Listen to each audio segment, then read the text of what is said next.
Magandang araw po, mga kasama. Nandito na naman muli tayo sa Usapang Lupa. Marami tayong magandang pag-uusapan.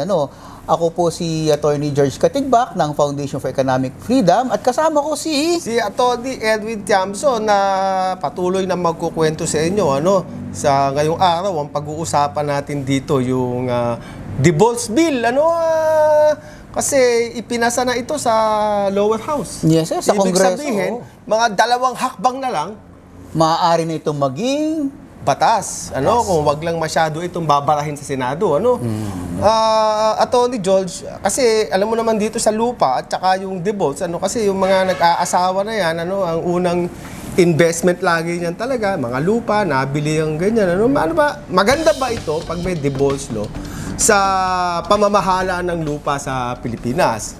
Ayan, magandang katanungan yan. Ito nga pag-uusapan natin ngayong hapon nito, itong araw na to ay yung ano ba ang magiging epekto sa ari-arian ng divorce bill? Hindi yung ibang bahagi ng divorce bill, Yung mga love mga portion. love, mahirap Walang mahirap love dito. Lupa lang, usapang lupa lang dito. Yan, Kasi mga ari-arian. siguro simulan natin. Ano ba ang epekto pagka walang divorce? Ayan. Walang divorce sa Pilipinas, anong epekto dito sa mga lupa? Alam naman natin na, Tony, Erwin, na kapag walang divorce, sa totoong buhay, naghihiwalay din naman. Yung talagang mga mag-asawa na hindi na nagkakasundo. Yung mga nabawasan na ba ang love? O kamaunti na Ibig sabihin kumbaga sa buko, nabiyak na ang buko. Nabiyak na ang buko. Naghiwalay na, hindi na naibabalik. Hindi na. So ano ang epekto nun sa, alimbawa, may mga lupa itong mga mag-asawa na to kasi madalas may lupa ito.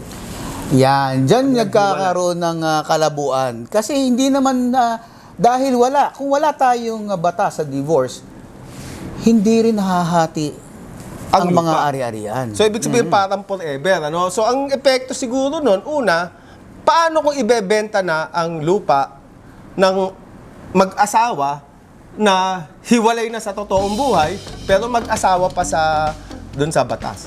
Ano epekto nito pag ibebenta? Although meron naman tayong legal separation of properties na tinatawag. Pero sa isang divorce, ito kasi malinaw na pag merong diborsyo, pwede nang hatiin. Pwede Ang lupa, nilang, magiging usapan na ang paghahatian sa lupa. Pero ang natin ngayon, papaano ang epekto muna kung walang divorce? Pag walang divorce kasi, ang nangyayari, ang lupa ay patuloy na pag-aari ng dalawang tao. Oo, kung nakapangalan sa kanilang mag-asawa. Pero sila ay hindi na nakatira sa isang pugad. So pag magbebenta ng property ang dalawang tao na hiwalay na, napakahirap niyan. Dahil kasi hindi na sila nag-uusap. Iba na yung kanilang economic interest. Yung isa, ganito na, ng ibang pugad na. Yung isa naman, baka nakatira pa sa pugad na ito. So pag ibebenta na yan, napakahirap magbenta dahil ang dalawang parang nagkaroon ng co-ownership dito Hindi na sila magkasundo. Alam naman natin na kapag kailangan magkabentahan na ng lupa, kailangan ng consent ng bawat isa doon sa mag-asawa. Gusto na nga nilang mag-divorce. Ibig sabihin, magkaaway na sila. Magkaaway na sila. Kaya kung bibili ka ng lupa sa taong hiwalay na mag-asawa, medyo mas mahirap dahil hanapin mo pa yung isang lalaki. Kailangan magkasundo sila. Kailangan silang na magkasundo. Itong lang property na pinag-uusapan nila ay mabenta. Paano naman kung bibili?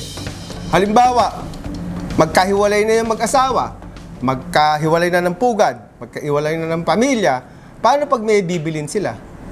Medyo mahirap din yan. Lalo na kung yung nakahiwalay, meron ng bagong partner. Oo. Kasi pagka bumili, ganon din. Kailangan pa rin na magkasundo yung mag-asawa na nag-aaway na. Kailangan kasi pag bumili sila ng property, ang presumption doon, conjugal yun. Oo, papasok pa rin ibig sa sabihin, kanilang kasal yun. Papasok ito doon sa magiging parang co-owner mo, yung asawa mo na hindi mo na masyado mahal. Oo. Ayan, so pag bumili ka ng halimbawa, 100 ng itlog, yung 6 na itlog doon sa asawa mo. Oo, automatic. Automatic yun, kaya nga yung conjugal eh. Yun ang tingin ng O ngayon, batas doon. bibili ka pa ba ng property kung yung 6 na itlog mapupunta sa asawa mo na muhing-muhi ka na? Hindi na.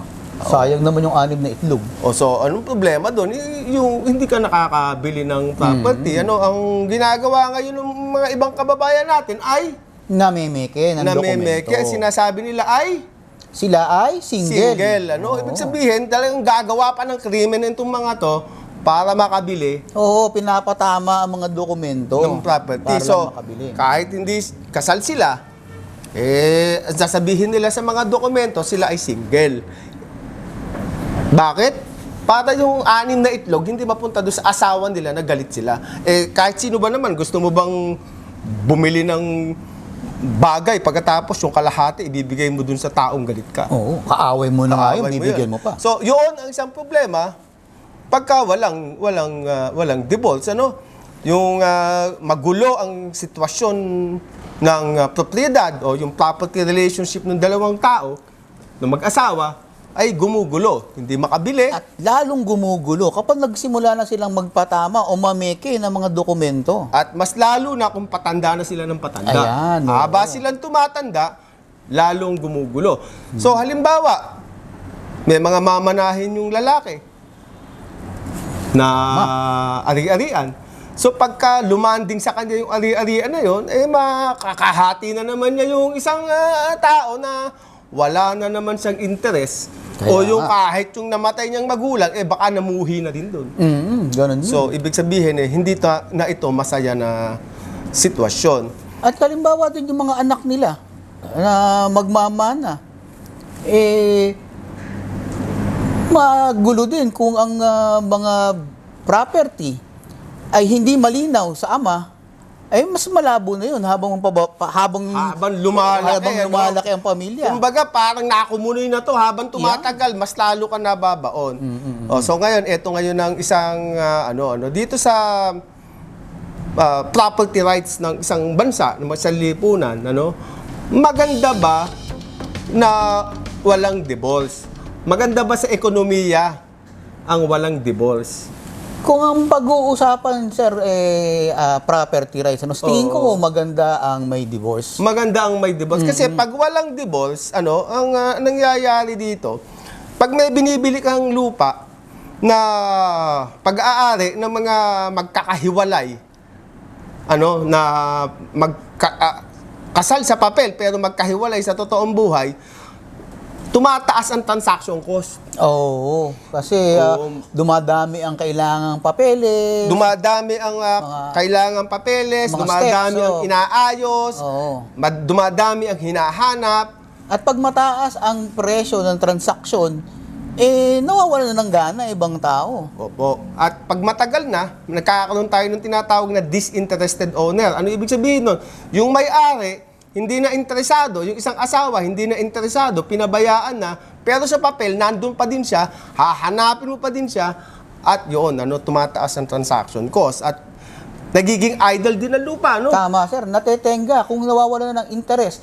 Imbis na magamit ang lupa, mapakinabangan ng tama, pinapabayaan na lang nakatenga ang lupa kesa mag-asikaso dahil ang hirap nga mag-asikaso kapag Kasi maraming pagka problema. inasikaso mo ito, ang lupa, hindi naman sa'yo. Kalahati nito sa asawa mo na galit ka na o hiwalay na kayo.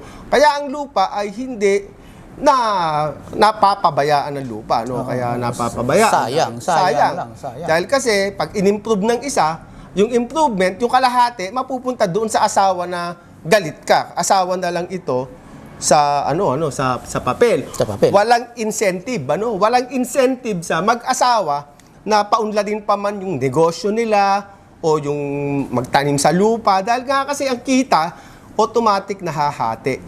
Kaya sa tingin ko, sir, kung sa larangan ng usapin ng property, ng ng mga ari-arian, pinapalinaw ng isang batas ng diborsyo, ng divorce, ang estado o kalagayan ng pagmamay-ari ng mga ari-arian ng isang mag-asawang Hiwalay na. Ibig sabihin kasi sa atin, sa mga property rights advocate, pag meron kasing divorce, napapaghiwalay natin yung buko eh, di ba? Yung, sige, dito sa kabila, yung kabila, bahala na kayo, maghanap buhay na kayo, ang kita nyo, sa inyo na, mag-ibang pugad na kayo, itong mga ari-arian na to, ay natatapos ang problema ng maaga.